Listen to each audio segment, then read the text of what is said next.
بھی سمجھ الحمد لله نحمده ونستعينه ونستغفره ونؤمن به ونتوكل عليه ونعوذ بالله من شرور أنفسنا ومن سيئات أعمالنا من يهده الله فلا مضل له ومن يضلل فلا هادي له ونشهد أن لا إله إلا الله وحده لا شريك له ونشهد أن سيدنا ومولانا محمدا عبده ورسوله أما بعد فأعوذ بالله من الشيطان الرجيم بسم الله الرحمن الرحيم اهدنا الصراط المستقيم صراط الذين أنعمت عليهم غير المغضوب عليهم ولا الضالين عن أبي هريرة رضي الله عنه قال قال النبي صلى الله عليه وسلم إن الله قال من عادى لي وليا فقد آذنته بالحرب يا رب صل وسلم دائما أبدا على حبيبك خير الخلق كلهم هو الحبيب الذي ترجى شفاعته لكل هول من الأهوال مقتحم اللهم صل على محمد وعلى آل محمد كما صليت على إبراهيم وعلى آل إبراهيم إنك حميد مجيد اللهم بارك على محمد وعلى آل محمد كما باركت على إبراهيم وعلى آل إبراهيم إنك حميد مجيد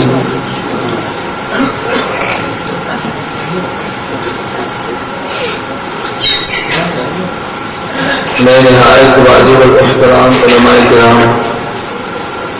نہایت قابل احترام بزرگوں، مسلک اہل سنت والجماعت سے تعلق رکھنے والے نوجوان دوستوں اور حضور بھائیوں، آپ حیات میں اشتہارات کے ذریعے پڑھا ہے کہ آج کی کانفرنس قرآن و سنت میں میری گفتگو کا عنوان ہے احمد سعید ملتانی کی کتاب قرآن مقدس اور بخاری مقدس، اور یہ کتاب اس وقت آپ تمام احباب کے سامنے ہے۔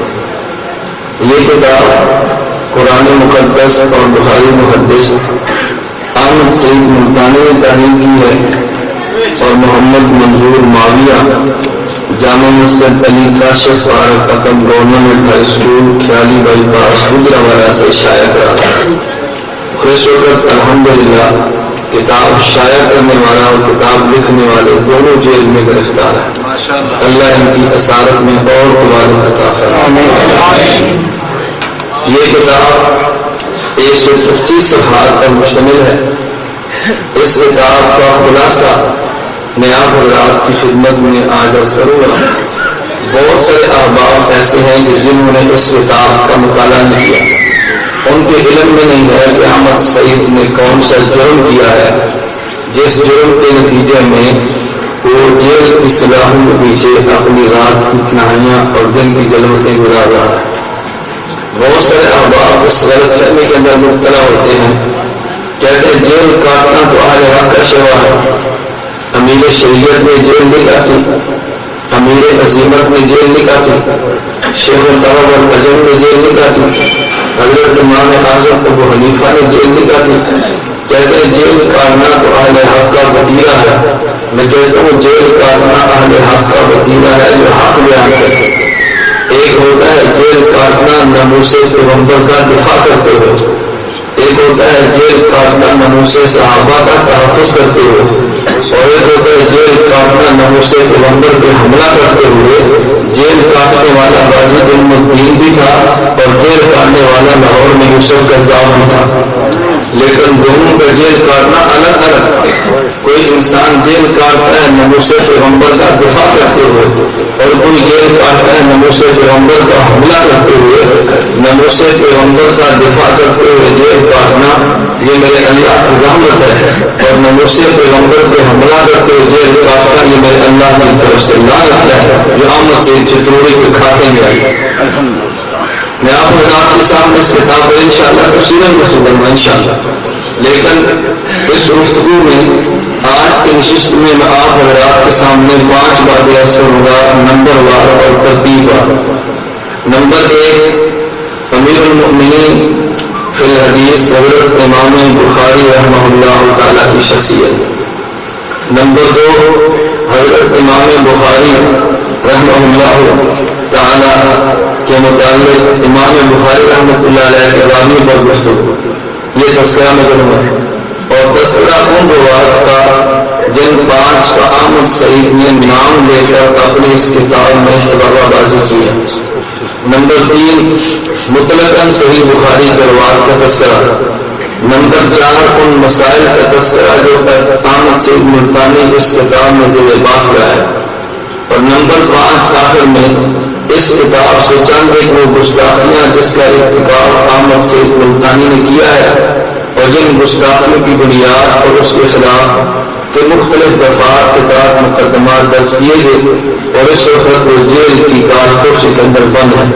5 باتیں آج کی نشست میں ہوں گی۔ نمبر 1، تذکرہ حضرت امام بخاری کا۔ نمبر 2، تذکرہ ان 5 روایات کا جن کا نام لے کر گفتگو کی ہے۔ نمبر 3، تذکرہ صحیح بخاری کے مطلقاً روایات کا۔ نمبر 4، ان مسائل کا تذکرہ جن کو احمد سعید ملتانی نے قرآن میں پیش کر کے ان مسائل میں قرآن کا موقف اور بیان کیا، حضرت امام بخاری کا موقف اور بیان کیا۔ یہ حضرات کے پیچھے کھڑے ہوئے ان سے گزارش ہے مجمع کے اندر ہے، اگر تو مجمع کے اندر میں ہے تو اندر ہے، اگر مجمع کے اندر کا نہیں ہے تو یہ طرز اختیار کرنا چھوڑ دو کہ 2 ادھر اور 3 ادھر۔ آپ حضرات سے گزارش ہے کہ مجمع کے اندر ہے، اور جو پیچھے بیٹھا بھی آپ سن لیجیے۔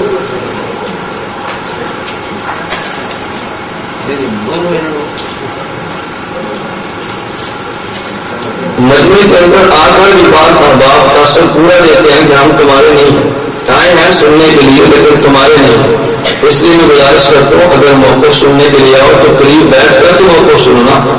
تو میں نے آج کی مجلس میں کتنی باتیں عرض کرنی ہیں؟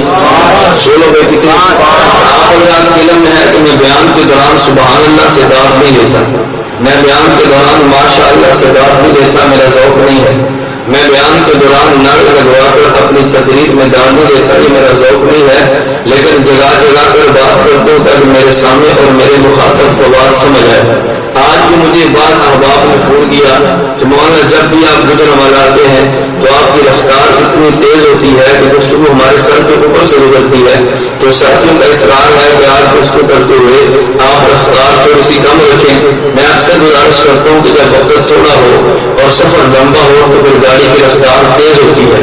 اللہ کرے وہ دن آئے، الحمدللہ مولانا دشمن حقانی صاحب دامت برکاتہم ہمارے اتحاد اہل سنت والجماعت لاہور کے امیر موجود ہیں، ان کی محنت کی برکت سے لاہور کی فضا تو بنی ہے کہ وہاں مغرب کی نماز کے بعد گفتگو شروع ہوتی ہے، عشاء کی نماز مؤخر ہوتی ہے، یا بہت سارے احباب عشاء کی نماز کے بعد ایک تلاوت ایک نعت کے بعد تسلسل سے بیان کرواتے ہیں۔ نتیجہ نکلتا ہے کہ میں پھر کھل کر بات کہتا ہوں۔ میں گزشتہ ماہ میں فیصلہ بات کیا، اس وقت بھی بیان کے لیے 12 بجے کی باری آئی تو ظاہر ہے کہ طویل گفتگو نہ ہو سکتی تھی۔ ان حضرات نے مجھ پہ شفقت فرمائی کہ پھر گزشتہ جمعرات کو 1 ماہ وقفے بعد پھر دوبارہ جلسہ رکھا تو انہوں نے کہا مولانا عشاء کی نماز کے بعد تنہا آپ خطیب ہیں، آفریقہ کی عظمت اہمیت پہ دلائل دیں۔ پھر 10 بجے میں اسٹیج پر عشاء کی نماز کے بعد بیٹھا اور 12:45 تک میں بیان کرتا رہا، مجمع سنتا رہا۔ میں نے کہا جب تک آپ بیٹھ کر ہوگے میں اللہ کی ذات پہ بھروسہ کر کے کہتا ہوں میں بولتا رہوں گا، یہ نہیں ہوگا کہ آپ حضرات بیٹھ رہے اور میں کہہ دوں میری باتیں ختم ہو گئی ہیں۔ یہ دل انشاءاللہ آپ کو سطح پر کبھی وصول نہیں ہوگا۔ میں نے اس لیے گزارش کی ہے کہ کبھی وقت میں تاخیر ہوتی ہے، پھر آپ حضرات نے بہت احباب کو دل ایسی دیر ہو گئی اور فجر کی نماز پڑھا ہوگی۔ اس کا مجھے بھی احساس ہے کہ ان معاملات کو مد نظر رکھنا چاہیے، لیکن کبھی وقت کم ہو اور سفر لمبا ہو تو پھر گاڑی کی رفتار تیز ہوتی ہے نا۔ لیکن میں کوشش کروں گا کہ آج کی مجلس میں آپ حضرات کے سامنے میں اپنی رفتار تھوڑی سی کم کر کے بات سمجھانے کی کوشش کروں۔ اللہ کرے کہ آپ حضرات کے سامنے ہمارا موقف سمجھ آ جائے۔ میں نے آج پوری نشست میں گفتگو صرف اس کتاب پہ کرنی ہے، قرآن مقدس اور بخاری محدث، اس لیے میں نے آپ سے گزارش کی ہے میں 5 باتیں عرض کروں گا۔ نمبر 1 تذکرہ حضرت امام بخاری کا، نمبر تذکرہ ان 5 روات کا جن کا نام لے کر احمد سید چتروڑی نے گفتگو کی ہے۔ نمبر 3 تذکرہ صحیح بخاری کے تمام روات کا جن پر احمد سید چتروڑی نے فتویٰ بازی کی ہے۔ نمبر 4 تذکرہ ان مسائل کا جو بظاہر چتروڑی نے بتانے کی کوشش کی ہے کہ یہ 54 مسائل امام بخاری کے وہ ہیں جو قرآن دین کے قطعاً مخالف ہیں، اور ان مسائل میں امام بخاری دانستہ اور جان بوجھ کر قرآن کے خلاف چلا ہے۔ یہ احمد سید چتروڑی کے الفاظ ہیں۔ آخر میں تذکرہ کروں گا اس کتاب اس نے پیغمبر کی ذات کے حملے کے صدر کیے ہیں، باقی ساری باتیں چھوڑ دے۔ امام بخاری کے کلام کیا کیا، امام بخاری کے روایت پر بات کیا کی ہے، اور یقین محدثین کے جملے کون سے بچے ہیں، تنہا پیغمبر کی ذات پر کیا گفتگو کی ہے، میں آپ حضرات کے سامنے عرض کروں گا، پھر فیصلہ آپ کو چھوڑ دوں گا۔ اس بدبخت کو سزا ہونی چاہیے، یہ اس عدالت سے باہر آنا چاہیے، یہ فیصلہ میں آپ کو چھوڑوں گا۔ اللہ رب العزت ہمیں بات سمجھنے کی توفیق عطا فرمائے۔ حضرت امام بخاری نقل اللہ عمر کا رہو محمد بن اسماعیل بخاری ازبکستان کے شہر معروف بخارا میں 194 ہجری میں 13 شوال کو جمعہ کی نماز کے بعد پیدا ہوئے۔ حضرت امام بخاری رحمہ اللہ کچھ عمر تھی تو نبینے ہو گئے۔ ان کی والدہ نے کثرت کے ساتھ دعا کی۔ رات کو خواب میں حضرت ابراہیم علیہ السلام کی زیارت ہوئی۔ ابراہیم علیہ السلام نے فرمایا قد رد اللہ علیہ کے بصر ہو بے کثرت دعائیں، اللہ نے تیری کثرت دعا کی وجہ سے تیرے بیٹے کی بینائی کو لوٹا دیا۔ جب صبح اٹھی تو امام بخاری دیکھ رہا تھا، والدہ نیت کاری میں اپنے بیٹے کو علم رب کے لیے وقف کر دوں گی۔ پھر حضرت امام بخاری نے پڑھنا شروع کیا۔ میں یہ بڑی وضاحت کے ساتھ بات کہتا ہوں کہ ہمارے بہت سارے احباب کے علم میں نہیں ہے امام بخاری نے علم پڑھنا کن سے شروع کیا، امام بخاری کے راوی کون سے ہیں، امام بخاری کا تعلق کن احباب سے ہے۔ حضرت امام بخاری نے علم کو پڑھنے کے لیے سب سے پہلے جس شخص کا انتخاب کیا وہ وکیل نام تھا، امام ابو حنیفہ کا شاگرد تھا۔ نمبر 2 عبداللہ بن مبارک نام تھا، امام ابو حنیفہ کا شاگرد تھا۔ نمبر 3 امام ابو کبیر تھا اور حنفی المسلک امام حنیفہ کا مقلد تھا۔ ان سے امام بخاری نے سب سے پہلے پڑھا۔ امام بخاری علم کو شروع کرتا ہے تو جو حناف کے قدموں میں جا کر امام بخاری بیٹھتا ہے، یہ ان کے بند کرتا ہے۔ حضرت امام بخاری رحمۃ اللہ علیہ جب یہ پڑھنا شروع کرتا ہے، ذہن میں رکھنا امام بخاری نے پڑھنا شروع کیا احناف سے۔ آگے چلیے، حضرت امام بخاری اپنے بخارا اور گھر سے باہر نکلا تو امام بخاری پڑھنے کے لیے گئے مکہ، وہاں جا کے پڑھا۔ حضرت امام اعظم ابو حنیفہ کے شاگرد ابو عبد الرحمن المقری سے امام بخاری پڑھنے کے لیے پہنچے ہیں بصرہ میں، وہاں جا کے پڑھا۔ ابو عاصم النبی امام اعظم ابو حنیفہ کے شاگرد سے، محمد بن عبداللہ انصاری امام ابو حنیفہ کے شاگرد سے امام بخاری پڑھنے کے لیے کوفہ میں گیا، وہ بڑا محمد بن عبید اللہ ابو عبید اللہ بن موسیٰ ابو حنیفہ کے شاگرد سے پھر پڑھنے کے لیے کوفہ میں گیا تو پڑھا۔ حضرت امام بخاری نے ابو نعیم فضل بن عبید سے حضرت امام ابو حنیفہ کے شاگرد سے امام بخاری پڑھنے کے لیے کوفہ کے بعد بغداد میں گیا ہے تو پڑھا۔ امام حنیفہ کے شاگرد امام ابو یوسف کے شاگرد امام ابو یوسف شاگرد حضرت امام اعظم ابو حنیفہ کے۔ امام بخاری علم شروع کرتا ہے تو احناف سے، جب بڑا ہو کے شہروں کا سفر کرتا ہے تو احناف کا۔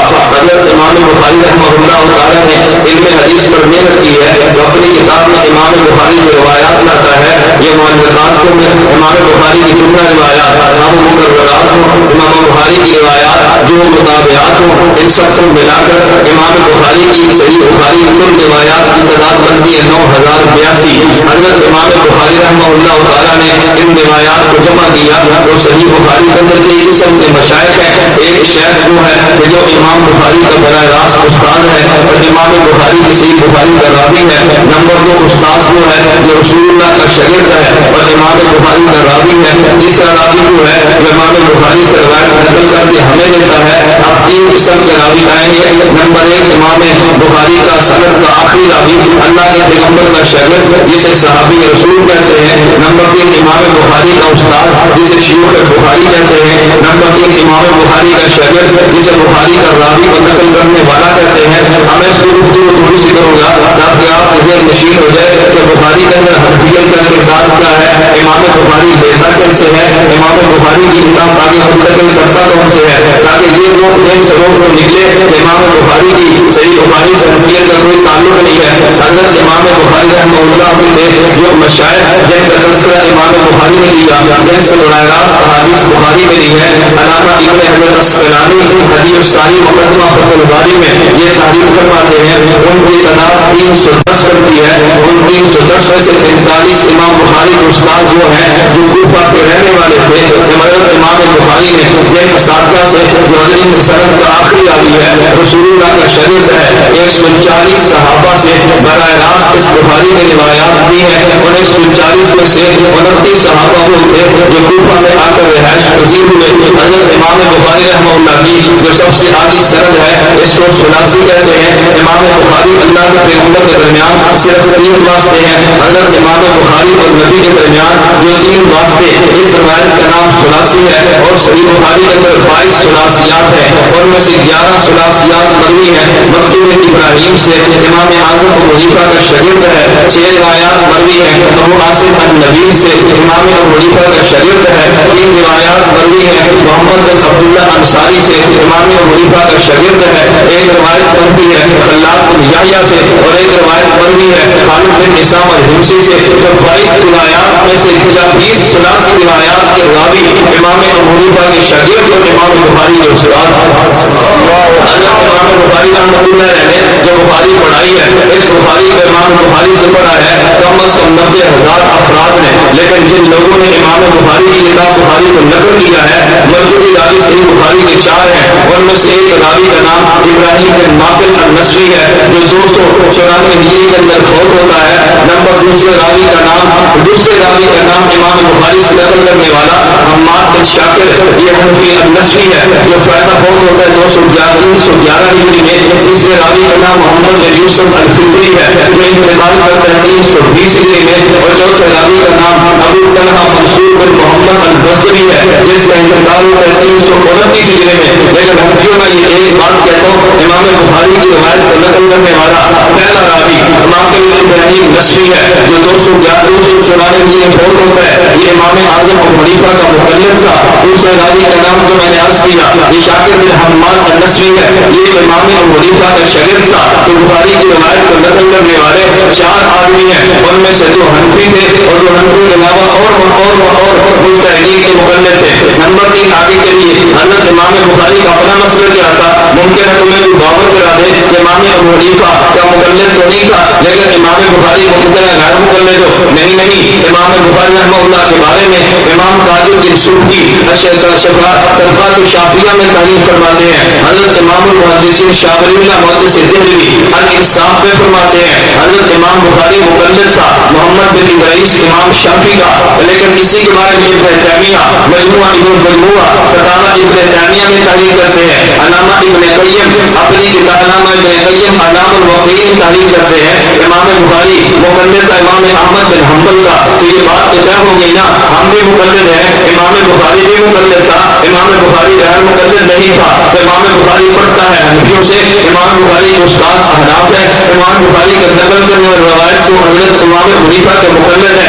اگر دوسرے لفظوں میں یہ بات کیا جو کہ حنفیت نے اس بخاری پر احسان کیا کہ دنیا میں عام کر دیا، امام بخاری کو شہیدوں کا شرف بخشا، تو احناف کے مجتہدین نے اللہ میں اس بات کو سمجھنے کی توفیق عطا فرمائے۔ حضرت امام بخاری رحمہ اللہ یہ کتنا بڑا عالم تھا، اس کے لیے میں 2 حوالے نقل کرتا ہوں۔ نمبر 1 حضرت امام ذاتی تذکرۃ الوفات جلد نمبر 1 صفحہ نمبر 105 پہ فرماتے ہیں ابن خزیمہ نے کہا ما تحت ادیم السماء عالم بالحدیث من البخاری، امام بخاری کے دور میں اس سورہ عرض میں امام بخاری سے بڑا حدیث کا عالم کوئی نہیں تھا۔ ابن حجر اسقلانی تہذیب التہذیب جلد نمبر 5 صفحہ 37 پہ نقل کرتے ہیں حضرت امام ابو عیسیٰ ترمذی کہتے ہیں لم ارى في مان القلل والرجال عالم من محمد بن اسماعیل، اسماء الرجال کے فن میں حضرت امام بخاری سے بڑا عالم میں نے نہیں دیکھا۔ اتنا بڑا شخص امام بخاری تھا۔ میں نے عرض کیا نمبر 1 امام بخاری کتنا بڑا آدمی تھا، دنیا نے اس کو امیر المومنین فی الحدیث مانا،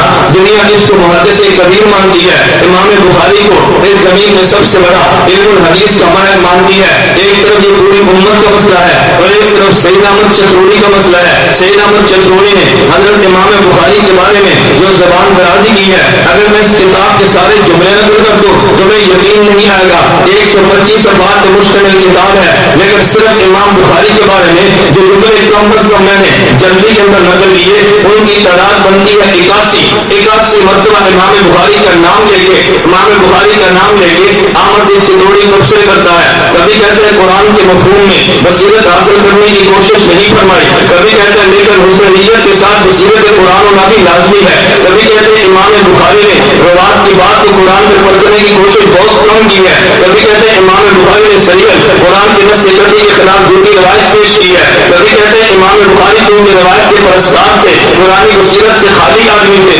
جامع سعید کہتے ہیں بخاری بار بار آپ سلم سے کفر کی تیاری کرواتے تھے. کبھی کہتے ہیں بخاری کو قرآن کا علم نہ، بخاری آپ اسلام کی سیرت نبویت کا علم تھا. کبھی کہتے ہیں امام بخاری نے یہ بھی نہ سوچا تو یہ نبوت کرنے والی روایات کو حدیث رسول کا نام دیا جاتا ہے. اس قسم کے مسلسل جملے آمد سے چندروڑی نے استعمال کیے ہیں. حضرت امام بخاری رحمۃ اللہ علیہ کے بارے میں گجرا والا کے مزدور مسلمانوں میں آپ سے بات کہتے ہو، ایک طرح موقع ابن خزیمہ کا ہے، وہ کہتا ہے امام بخاری سے بڑا علم الحدیث کا عالم میں نے نہیں دیکھا. ایک طرف ابو عیسیٰ ترمذی کا موقف ہے، وہ کہتا ہے امام بخاری سے بڑا اسماء رجال کا ماہر میں نے نہیں دیکھا. اور ایک طرف امام بخاری پہ تبصرہ کرنے والا آمد سے چندروڑی ہے. میں اختیار تو نہیں دیتا ہوں، چاہو تو آمد سے چندروڑی کی بات مانو، چاہو تو ابن خزیمہ کی بات مانو، چاہو تو آمد سے چندروڑی کی بات مانو، چاہو تو ابو عیسیٰ ترمذی کی بات مانو، ارے چاہو تو امام چاہو تو امام مسلم کی بات مانو، اور چاہو تو امام بخاری کے بارے میں تو چندروڑی کی بات مانو. لیکن چندروڑی کون تھا؟ میں یہ بات معذرت کے ساتھ کہتا ہوں، میری آج کی نشست کا موضوع صرف آمد سے چندروڑی کی کتاب ہے.